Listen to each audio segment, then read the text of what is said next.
Bitcoin ஒரு எக்ஸ்ட்ரீமான ஒரு danger ஜோனில் வந்து ட்ரேட் ஆகிட்டு இருக்கு. இப்போ கரண்ட்டாக பார்த்தீங்கன்னா 67,459 வந்து ட்ரேட் ஆகிட்டு இருக்கு. இன்னும் ஒரு சில நாட்களில் வந்துட்டு பிடிசியோட மிகப்பெரிய மூவ் வந்து இருக்கும் அப்படின்ற மாதிரி எக்ஸ்பெக்டேஷன் வந்து இருக்குது. ஸோ அது எதனால் அப்படின்றதெல்லாம் நான் இன்றைக்கி இந்த வீடியோவில் வந்து டீட்டெயிலாக உங்களுக்கு எக்ஸ்பிளைன் பண்ணுறேன். ஸோ இந்த வீடியோவில் பிட்காயின் அதுக்கப்புறம் எத்தீரியம் இது ரெண்டுத்துக்கான டெக்னிக்கல் அனாலிசிஸ் பார்க்க போகிறோம். ஸோ வீடியோ ஃபுல்லாக பாருங்கள். நம்ம சேனலில் நீங்கள் இப்போ தான் ஃபஸ்ட் டைம் வந்திருக்கீங்க, இல்லை ஆல்ரெடி ரெகுலராக பார்த்துட்டு இருக்கேன், ஆனால் சப்ஸ்கிரைப் பண்ணல அப்படின்னு நினைக்கிறவங்க மறக்காமல் சப்ஸ்கிரைப் பண்ணிவிட்டு பக்கத்தில் வர அந்த பெல் பட்டன் ப்ரெஸ் பண்ணி ஆல் அப்படின்னு ஆப்ஷன் கிளிக் பண்ணி வச்சுக்கோங்க.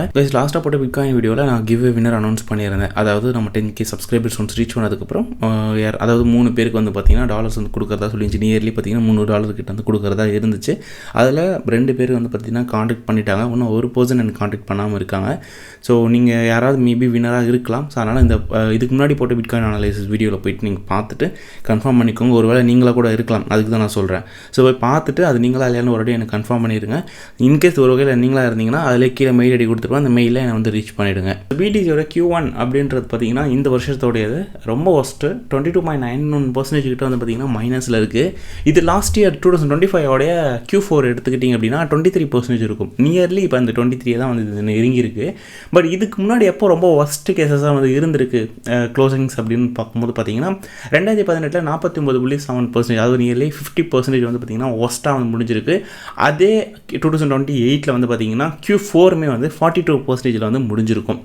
ஸோ அதுக்கப்புறம் கீழே வேறு எங்கே இருக்குது அப்படின்னு பார்த்தீங்கன்னா 2015 போகுது, 2014 போகுது. அப்போ அங்கே நடந்திருக்கு. அதுக்கப்புறம் வந்து பார்த்திங்கன்னா இப்போ 2018 நடந்திருக்கு. 2018 பார்த்தீங்கன்னா 9வது வருஷம் 8வது வருஷம் வருது இல்லையா. ஸோ இப்போ வந்து பார்த்திங்கன்னா இந்த இயர் அதே மாதிரி ரொம்ப ஒரு மோசமான ஒரு க்ளோசிங்கில் வந்து இருந்துக்கிட்டு இருக்குது. ஸோ அப்படியே நீங்கள் கீழே போனீங்க அப்படின்னா மந்த்லி ரிட்டர்ன்ஸில் நீங்கள் பார்க்கலாமே. அக்டோபர் 3%, நவம்பர் 17%, டிசம்பர் இது கண்டினியூஸாக மூணுமே வந்து ரெட்டில் க்ளோஸ் ஆகிருக்கும். அதே மாதிரி ஜனவரி, ஃபெப்ரவரி ஸோ ரெண்டுமே வந்து க்ளோசிங் கிட்டத்தட்ட 5 மாதம் தொடர்ந்து பார்த்தீங்கன்னா ரெட்லேயே தான் வந்து பிடிசி க்ளோஸ் பண்ணிக்கிட்டு இருக்கு. மார்ச் வந்து பார்த்தீங்கன்னா இப்போ 0.88% இருக்குது. இன்னையோட முடியுது.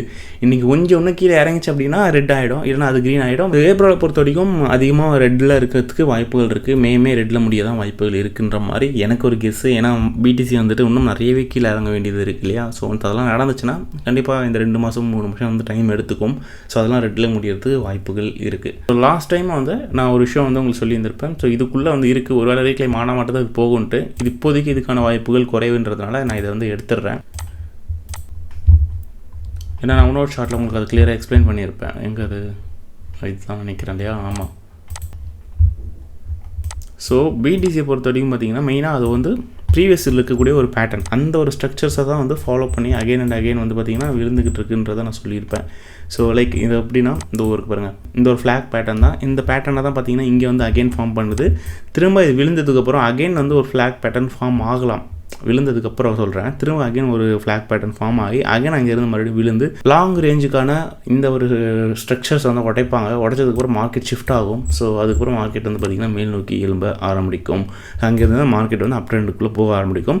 ஸோ ஓவராலாக ஒரு அகைன் ஒரு ரேலி அப்படின்றது இந்த லைனை ஒன்ஸ் உடைச்சதுக்கப்புறம் மார்க்கெட் வந்து கொடுக்க ஆரம்பிக்கும். ஸோ இப்போ நீங்கள் இந்த சார்ட்டை எடுத்துக்கோங்க. இந்த சார்ட்டை நீங்கள் பார்க்கலாம் கிளியராக. பிடிசி ஆல்ரெடி எந்த இடத்துலலாம் ஹோல்டு பண்ணுமோ அந்த இடத்துலாம் ஹோல்டு பண்ணியிருக்கும். இந்த இடத்துல மல்டிபிள் டைம்ஸ் ஹோல்டு பண்ணியிருக்கும். அகைன் இந்த இடத்துக்குள்ளேருந்து இந்த சிங்கிள் கேண்டிலில் பார்த்திங்கன்னா உடச்சிருப்பாங்க. டேயில் சொல்கிறேன். ஸோ டேயில் பேரிஷாக மாறிடுச்சா, அதுக்கடுத்த நாள் 3 நாளுமே தொடர்ந்து பேரிஷாக மாறிடுச்சு. ஸோ இப்போது நேற்று வந்து பார்த்திங்கன்னா, அதாவது மண்டே வந்து பார்த்திங்கன்னா க்ளோசிங் வந்துட்டு ப்ரீவியஸில் இருக்கக்கூடிய அதாவது சண்டேயோடைய க்ளோசிங்க்கு மேலே தான் வந்து க்ளோசிங் வச்சுருக்கு.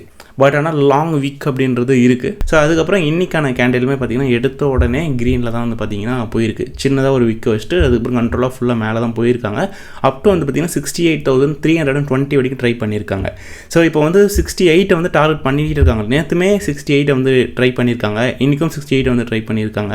ஒருவேளை இன்றைக்கில் நாளைக்கு ஒரு நாளில் பார்த்திங்கன்னா ஒரு புஷ் இருக்கலாம், அப் சைடில் மேபி இருக்கலாம். ஓகேங்களா. ஏன்னா மேலே வந்து கொஞ்சம் எஃப்ஏஜிஸ் வந்து இருக்குது இந்த இடத்துல. ஆல்ரெடி நான் உங்களுக்கு ஸ்கெட்சஸில் பண்ணியிருப்பேனே, எங்கே அது ரெக்கார்ட் ஆகிட்டு நினச்சேன் கைஸ். இது ஒரு பெரிய சம்பவம். கரண்ட் கட் ஆகிடுச்சு, 2 வாட்டி கட் ஆகிடுச்சு. ஸோ ஃபஸ்ட் வாட்டி கட் ஆகிடுச்சு, திரும்ப வந்துச்சு. நான் இப்பயும் சொன்னேன் கரண்ட் கட் ஆகிடுச்சு அப்படின்னு சொல்லிட்டு அப்புறமா கண்டினியூ பண்ணி பேசிகிட்டு இருந்தேன். நடுவில் மறுபடியும் கரண்ட் கட் ஆகிடுச்சு. பட் ஆனால் உடனே வந்துருச்சுன்றதுனால நான் ரெக்கார்டிங் ஆஃப் பண்ணலை. இப்போ போய் செக் பண்ணிட்டு வீடியோ ஃபுல்லாக முடிச்சுட்டு கட் பண்ணுறேன். எங்கடா போய் தேடுறேன் கட் பண்ணுறதுக்கு, பார்த்தா ஆப்ஷனே காணும். என்னென்னு பார்த்தா நானே பண்ணல ரெக்கார்டிங். சூப்பரில் ஸ்க்ரீன் ரெக்கார்டர் ஆன் பண்ணாமல் நான் அப்படி பேசிகிட்டு இருந்திருக்கிறேன் இவ்வளோ நேரம். எல்லாம் வேஸ்ட்டாக போச்சு. நான் எல்லாமே இத்தனைக்கும் மார்க் பண்ணி மூவ் பண்ணி எல்லாத்தையும் காமிச்சேன். ஐயோ மறுபடியும் முதலேருந்து பண்ணுமான்ற மாதிரி தான் இருக்குது. சரி, ஆக்சுவலி நான் எல்லாம் மாற்றி வச்சிட்டேன். நான் என்ன நடந்துச்சோ என்ன பேசினோன்னா அதை திரும்ப ரிப்பீட் பண்ணுறேன், சரிங்களா? பட் ஆனால் ஸ்கெச்சஸில் மார்க் பண்ணியிருப்பேன், அதுதான் இங்கே ஒரு பிரச்சனை. பட் ஓகே, நான் என்ன பண்ணேன் அப்படின்னா, ஃபஸ்ட்டு வந்துட்டு நான் சொல்லியிருந்திருப்பேன் இந்த இடத்துல வந்து ஒரு எஃப்ஐஜி வந்து ஃபார்ம் ஆகுதுன்னு சொல்லிட்டு. ஏன்னா நம்ம எஃப்ஐஜி தான் பேசிகிட்டு இருந்தோம் அப்போது. ஸோ அந்த எஃப்ஐஜிக்கு நேராக இருங்க, இந்த வாட்டி ரெக்கார்ட் கரெக்டாக ஓகே அங்கே தான் இருக்குது. ஸோ எஃப்ஐஜி வந்து பார்த்திங்கன்னா இங்கே ஒன்று இருக்குது. ஸோ அதாவது 70,000க்கு மேலே, பிடிசி ஒரு வேளை 68,000க்கு மேலே. அதாவது இந்த விஷயத்தை நோட் பண்ணுங்கள். இப்போ 2 சினாரியோ இருக்குது நமக்கு, சரிங்களா? ஒரு சினாரியோ வந்து பார்த்திங்கன்னா இப்போ பிடிசி நேற்று கேண்டிலோட ஹை சொல்கிறேன், மண்டேயோடைய ஹை. ஸோ நீங்கள் இந்த இடத்துல மார்க் பண்ணி இப்போ பார்க்கலாம். ஸோ மந்த்லி ஓப்பன் அது இல்லை, மேலே இருக்கு பாருங்க மண்டேயோட ஹை. ஸோ இந்த மண்டேயோட ஹைக்கு மேலே பார்த்தீங்கன்னா போய்ட்டு விற்க வச்சுருக்கோம். மேலே இருக்கக்கூடிய லிக்விடிட்டியை, மண்டேயோட ஹையோட லிக்விடிட்டியை வந்து ஸ்வீப் பண்ணியிருப்பாங்க. பண்ணதுக்கப்புறம் உள்ளே வந்து கண்ட்ரோல் ஆகி இறங்கிக்கிட்டு இருக்குது. ஸ்டில் வந்து பார்த்திங்கன்னா ஒரு செல்லர்ஸ் அதிகமாக இருந்தாலும் அங்கே வந்து புல் கண்ட்ரோல் பண்ணிக்கிட்டு தான் இருக்காங்க. ஸோ அவங்களோட டாமினேட் இருந்துகிட்டு இருக்குது. ஸோ அதனால் பார்த்திங்கன்னா கண்ட்ரோலில் நிற்கிது. ஒரு வேளை பிடிசி வந்துட்டு இன்றைக்கோட க்ளோசிங் வந்து பார்த்திங்கன்னா 68க்கு மேலே, நாளையோட க்ளோசிங் தான் 68க்கு மேலே போயிடுச்சு அப்படின்ற பட்சத்தில் சொல்கிறேன். ஸோ பிடிசி வந்து பார்த்திங்கன்னா ஒரு ஷார்ட் டர்ம் மொமெண்டமாக வந்துட்டு ஒரு 70,000 மணி 70,200-300 வரைக்கும் நீங்கள் எதிர்பார்க்கலாம். ஏன்னா இங்கே இருக்கிற எஃப்ஐஜிக்குள்ளே போகலாம். இல்லைனா அதிகபட்சமாக 69,000 சில்லற வரைக்கும் நீங்கள் எதிர்பார்க்கலாம். ஆனால் இதுக்கான வாய்ப்புகள் அப்படின்றது 30%ன்றது நான் சொல்லியிருப்பேன். ஸோ ஏன்னா இது மேலே போகிறது. பட் ஆல்ரெடி பார்த்திங்கன்னா இது ஒரு ரீடெஸ்ட் கண்டினியூட்டியில் இருந்துகிட்டு இருக்குது. இந்த பேட்டர்ன் வந்து ஆல்ரெடி பெரிய ஒரு பேட்டர்னு. அண்ட் இது வந்து பார்த்திங்கன்னா ஒரு லாங் வியூவில் நீங்கள் பார்க்கும்போது இதை நான் வந்து உங்களுக்கு ஸ்கெட்ச் பண்ணி காமிச்சிருந்தேன். எப்படின்னா ஒன்றும் இல்லை, இந்த இடத்துல வச்சிங்க அப்படின்னா இங்கேருந்து எவ்வளோ தூரம் விழுந்துச்சுன்றதை நீங்கள் பார்க்க முடியும். ஸோ அதாவது இந்த ஹையிலேருந்து விழுந்ததுக்கும் அதே மாதிரி இந்த இடத்துல நீங்கள் வச்சிங்க அப்படின்னா 40,000-39,000 வரைக்கும் பிடிசி வந்து போகிறதுக்கான ஒரு வாய்ப்புகள் அமைதுன்ற மாதிரி தான் காமிக்குது. எஸ், பாசிபிலிட்டிஸ் இருக்குது, 40,000 வரைக்கும் பாசிபிலிட்டிஸ் இருக்குது. பட் நான் அதிகபட்சமாக எதிர்பார்க்குறது 55,000-இருந்து 49,000 வரைக்கும் நான் எதிர்பார்க்குறேன். பட் 40,000 வரைக்கும் வாய்ப்புகள் ஒரு சான்சஸ் வந்து இருக்குதான், அதை நான் இல்லைன்னு மறுக்க மாட்டேன், இருக்குதான். பட் இருந்தாலும் நம்ம இப்போதைக்கு எனக்கு கரண்ட் சினாரியோ இன்னும் அதை பற்றி தான் நம்ம பேசணுன்றதுக்காக கொஞ்சம் ஒரு குறிப்பிட்ட காலத்துக்கு இன்னவோ அதை மட்டும்தான் நான் பேசுகிறேன். அந்த ஸ்டேஜ் 49 ஸ்டேஜுக்கு போகும்போது அன்றைக்கான கண்டிஷன் எப்படி இருக்குன்றதை பார்த்துட்டு அதை நம்ம டெப்த்தாக அனலைஸ் பண்ணால் தான் கரெக்டாக இருக்கும், ஓகேங்களா? ஸோ இப்போவே இப்படி தான் நடக்கும்னு சொல்லிட்டு போட்டுட்டு இது பண்ணக்கூடாதுல்ல, அதுக்கு சொல்கிறேன். ஸோ அதுக்கப்புறம் வந்துட்டு நான் இந்த மண்டேயோட ஹை இதெல்லாம் வந்து மார்க் பண்ணி காமிச்சிருந்தேன் அந்த இதில். பட் இப்போ அதெல்லாம் வந்துட்டு மறுபடியும் காட்டணுன்னா எல்லாத்தையும் மாற்றணும். ஸோ அது எங்கே இருந்துச்சுன்ட்டு எனக்கே தெரியாது, நான் மாற்றிட்டேன் எல்லாத்தையும். ஓகே, இப்போது இதுக்கான சான்சஸ் பாசிபிலிட்டிஸ் இருக்குது. இது நான் சொன்னேன் ஒரு 30% வாய்ப்புகள் இருக்குது இது மேலே போயிட்டு கீழே இறங்குறதுக்கு. அதாவது 68க்கு மேலே க்ளோசிங் இன்றைக்கி இருந்துச்சு அப்படின்னால் மேலே வந்து போயிட்டு வரலாம் இந்த எஃப்ஐஜியை பார்த்துட்டு. ஒருவேளை இல்லைன்ற பட்சத்தில் மார்க்கெட் அடுத்த நாள் ரெட்டாக மாறுச்சு அப்படின்னால் இந்த இடத்த நான் மார்க் பண்ணி காமிச்சிருப்பேன். 65,666 வந்துச்சு நான் போடும்போது. எஸ், 635 ஏதோ சம்திங் சின்ன பாயிண்ட். ஸோ இந்த அதாவது அந்த இடத்த வந்து பார்த்திங்கன்னா ஏன் மண்டே லோ இங்கே இருக்குது? ஓகே, ஸோ மண்டே லோவுக்கு கீழே க்ளோசிங் அப்படின்னு கூட வச்சுக்கோங்க. ஓகே, மண்டேயோட லோவுக்கு கீழே க்ளோசிங் இருந்துருச்சு அப்படின்னால் வரக்கூடிய நாட்களில் கண்டிப்பாக, அதாவது இந்த வாரத்தில் சொல்கிறேன், வரக்கூடிய நாட்களில் வந்து நடந்துருச்சுனால இல்லைனா இந்த ப்ரைஸ் ரேஞ்சு ஞாபகம் வச்சுக்கோங்க. 65,604 காட்டுது இப்போது. ஓகே, அந்த இடத்துக்கு கீழே வந்து க்ளோசிங் வச்சிருச்சு அப்படின்னா பிடிசி கண்டினியூட்டி ஸ்டார்ட் பண்ணிவிடும். ஃபுல்லாகவே வந்துட்டு மார்க்கெட் பேரிஷாக மாறும், வேகமாக வந்து இறங்க ஆரம்பிக்கும். ஸோ ஏன்னா நிறைய வெயிட்டிங்கில் இருக்காங்க நிறைய பேர். ஸோ ஒரு பக்கம் ஸ்பாட்டில் வந்துட்டு நிறைய பேர் புஷ் பண்ணிட்டு தான் இருக்காங்க, வாங்கிட்டு தான் இருக்காங்க ஒரு பக்கம் பார்க்கும்போது.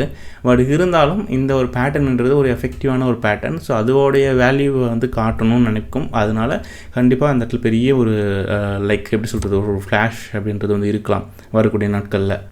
பட் பேட்டர்ன் வந்து பார்த்திங்கன்னா நமக்கு டெய்லியில் வந்து இருக்குது அப்படின்றதுனால கொஞ்சம் பவர்ஃபுல். ஸோ அப்படி இருக்கிற பட்சத்தில் இது அதிகமாக ஒர்க் ஆக தான் வாய்ப்புகள் இருக்குது. ஸோ அதனால் இப்போது இல்லைனாலும் நான் சொன்ன மாதிரி ஒன்று மேலே போய்ட்டு ஒரு 30% வந்து வாய்ப்புகள் இருக்குது எஃப்ஐஜி வந்து இது பண்ணுறதுக்கு. அப்படி இல்லைனா பேலன்ஸ் 70%க்கான வாய்ப்புமே இந்த இடத்த உடச்சதுக்கப்புறம் நடக்கும். ஸோ 65,000 கீழே உடச்சிருச்சு அப்படின்னா அங்கேருந்து பார்த்திங்கன்னா ஃபுல்லாகவே வந்து மார்க்கெட் இறங்கும்.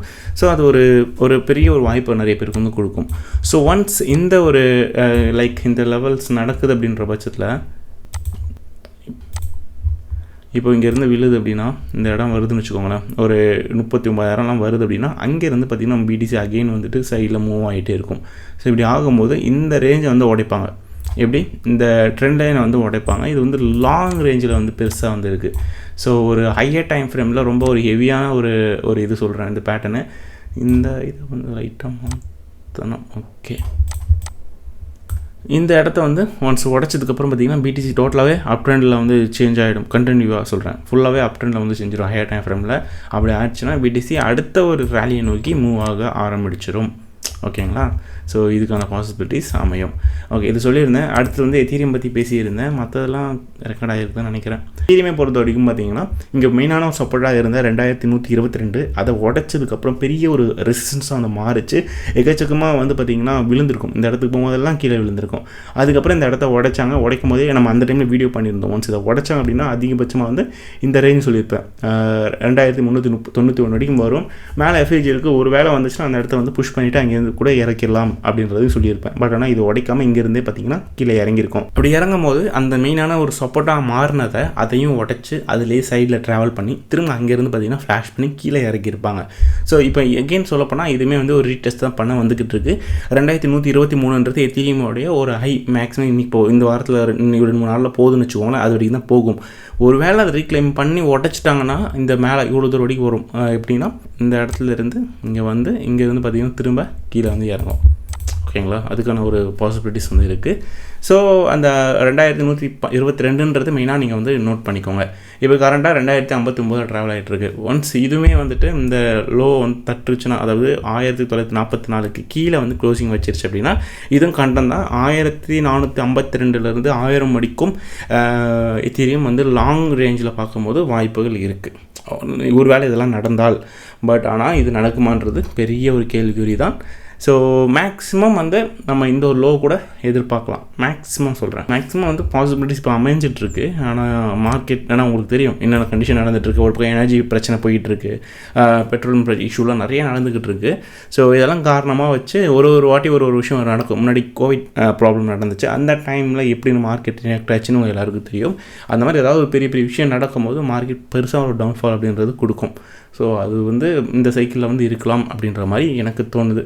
ஓகே, ஸோ பார்க்கலாம். எதுவாக இருந்தாலும் நம்ம இப்போ உடனே இப்போ தான் இப்படி தான் அப்படின்னு சொல்ல முடியாது. அது எந்த இடத்துல போயிட்டு நின்று எங்கே வந்து ஹோல்ட் ஆகுது, எங்கே லிக்விடிட்டி பில்ட் ஆகுது, இதெல்லாம் நம்ம பார்க்க வேண்டியது இருக்குது அப்கமிங் டேஸில். அதை பார்த்ததுக்கப்புறம் நம்ம ஒன் பை ஒன்னாக அந்த டைமில் வந்துட்டு எப்படி மூவ் ஆகுன்றதை பற்றி நம்ம டிஸ்கஷன் பண்ணிக்கலாம். கண்டிப்பாக இந்த வீடியோ ரொம்ப யூஸ்ஃபுல்லாக இருந்திருக்கும்னு நினைக்கிறேன். அடுத்து ஒரு டிஃப்ரெண்ட்டான ஒரு வீடியோவில் நான் உங்கள் எல்லாரையும் சந்திக்கிறேன். என்னோட பேர் சசிகுமார். பாய்.